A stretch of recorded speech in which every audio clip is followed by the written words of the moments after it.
Welcome to 7 news Telugu. ఈ రోజున కంకిపాడు మండలం పొద్దుటూరు గ్రామ పరిధిలోని గాయత్రి విహార్లో ఉపాధి హామీ కూలీలతో కలిసి జ్యోతిరావు పూలే గారి 200వ జయంతి కార్యక్రమాన్ని ఘనంగా నిర్వహించడం జరిగింది. పూలే చిత్రపటానికి పూలమాలలు వేసి ఘనంగా నివాళులర్పించాం. అనంతరం కూలీలకు మజ్జిగ ప్యాకెట్లు పంపిణీ చేయడం జరిగింది. ఈ కార్యక్రమంలో గ్రామ పార్టీ అధ్యక్షుడు ఈడా కోటేశ్వరరావు, మండల ఎస్సీసీఎల్ అధ్యక్షుడు మొవ్వా కొండ, నియోజకవర్గ టీడీపీ అధ్యక్షుడు సతీష్, మండల బీసీసీఎల్ సెక్రటరీ పాగోలు వెంకయ్య, గ్రామ కమిటీ తెలుగు యువత మైనం ప్రసాద్, గ్రామ పార్టీ ఉపాధ్యక్షుడు ఈడా రాంబాబు, తుమ్మలపల్లి హరికృష్ణ, జిల్లా అధికార ప్రతినిధి మచిలీపట్నం పార్లమెంటు సభ్యులు పాల్గొన్నారు.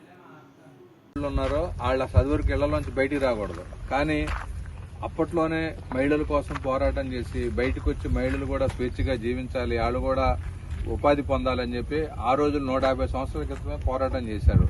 బడుగు బలహీన వర్గాల వాళ్ళని ఆ రోజుల్లో ఉన్నటువంటి వాళ్ళందరికీ కూడా అండగా నిలిచి ఆ రోజున ఉన్నటువంటి కొన్ని మూఢ నమ్మకాలను కానీ మూఢ విశ్వాసాలను కానీ పక్కన పెట్టించి ఆయన బడుగు బలహీన వర్గాల కోసం పోరాటం చేశారు. ఆయన వాళ్ళకి జన్మించి 200వ సంవత్సరం.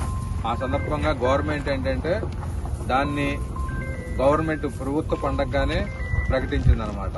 అందరికీ కూడా ఇట్లాంటి వ్యక్తి గురించి తెలియాలి. ఎందుకంటే ఇవాళ మనం అందరం కూడా బయటకు వచ్చి మీరు స్త్రీలు కానీ అలాగే బడుగు బలహీన వర్గాలు కానీ అట్లాగే అన్ని జాతుల వారు ఇవాళ స్వేచ్ఛగా బతుకుతున్నామంటే ఇట్లాంటి మహానుభావులు ఎంతమందో ఆ రోజున పోరాటాలు చేస్తే ఇవాళ మనం ఇక్కడికి వచ్చి ఈ విధంగా పనిచేసుకోగలుగుతున్నాం. మరి ఆ రోజున మహిళలు బయటకు రావాలంటే ఆ రోజుల్లో చాలా ఇవి ఉండేది, కానీ మహిళలు కూడా బయటకు వచ్చి వాళ్ళ స్వయం ఉపాధితో ఉండాలనే ఉద్దేశంతో పోరాటం చేశాడు. వాటిని ఇప్పుడు వచ్చిన వాళ్ళందరూ కూడా ఇప్పుడు వచ్చిన ప్రభుత్వాలు అన్నింటినీ కూడా కొనసాగిస్తున్నాయి. అటువంటి నాయకులు ఈ రోజున ఉండబట్టి మన భారతదేశం ముందుకెళ్తోంది.